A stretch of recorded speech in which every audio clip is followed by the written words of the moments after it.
Ahoj, ahoj, takže sľúbené video sa vám budem snažiť natočiť. A budem sa vyjadrovať hlavne k práci, ktorú som dostala na Oscaroch. A budem sa vám snažiť vysvetliť všetko, ako to prebiehalo, aké mám pocity, pretože naozaj sa mi to všetko nechce písať. Bude asi lepšie, keď vám to všetko poviem. Takže prácu som dostala asi ako... Bol to pre mňa normálny job, normálne som išla na casting, pred týždňom ma agentúra poslala na casting. Jediné, čo som vedela, bolo, že je to pre Sašu, čiže Borata. A už tak v kutiku duše som rozmýšľala, že čo to asi môže byť. Vedela som, že to bude spojené s Oscarmi, ale nemala som ani šajnu. Neozývali sa strašne dlho, tým pádom som ja išla do Vegas, asi ako viete, ľudia, ktorí sledujú môj blog. Bola som vo Vegas a deň pred prácou mi dali vedieť, že som proste potvrdená na túto prácu. Bolo to naozaj top secret. Nevedeli mi ani agentúra, nikto povedať, čo sa bude job týkať, čo bude mojou náplňou práce, len som sa modlila, že nech to není úplne šialené. Takže deň práce som sa dostala do štúdia, kde nás malovali, kde nás obliekli a pripravili. Do poslednej chvíle som naozaj nevedela, čo budem robiť. Až v limuzíne so Sašom nám bolo povedané, kde nám on povedal, že máme byť vážne, a dali mi vlastne do ruky kvety. To bola vlastne tá váza. Bolo to spravené bolo to proste spravené ako kvety, ktoré som musela držať a ja som to tam musela prepašovať. Bolo to... Stále som nevedela, čo je v tej váze. Nechceli mi to povedať až do poslednej chvíle a strašne som sa bála, pretože ako sme vchádzali na Červený koberec, je tam strašne veľa security, cítila som sa ako na letisku, gatey a proste ako som chodila ja s tou vázou a s tými kvetmi, tak som pípala, ale našťastie akože nás nechali prejsť.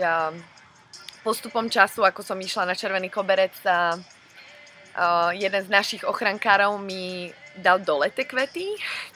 Akože znie to strašne blbé, ja som si to nevedela tiež predstaviť. Dal to dole a vlastne z toho vznikla potom len tá váza.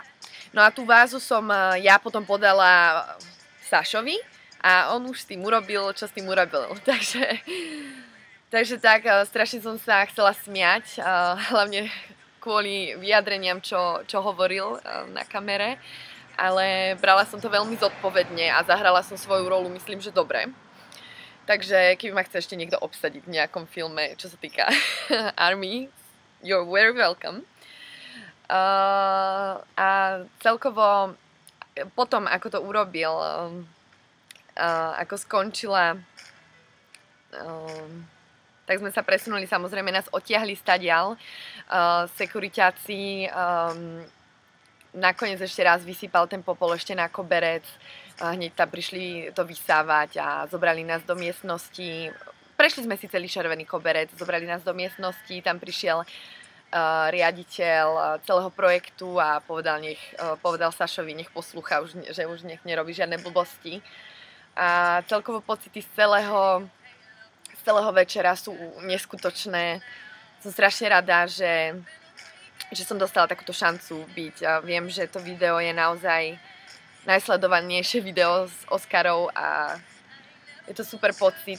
Píšu mi kamaráti z celého sveta, keďže sa modelingu venujem už 10 rokov. Píšu mi ľudia, ktorých som stretla pred 7-8 rokmi z krajín ako Brazília, Japonsko a píšu mi, že videli ma na CNN a je to super pocit a som veľmi rada, že po toľkých rokoch modelingu sa mi podarilo niečo takéto a ja vám chcem poďakovať aj za vašu podporu a že ste takí zlatí. Mám super reakcie na to. Ja viem, že veľa ľudí to bere, že to bolo vtipné, alebo to pre niekoho to vôbec nebolo vtipné, ale myslím, že ten svoj cieľ to splnilo a Saša chcel hlavne upozorniť na svoj nový projekt, na svoj nový film a to bolo vlastne cieľom všetkého, aby spravil reklamu a ono to vyšlo, takže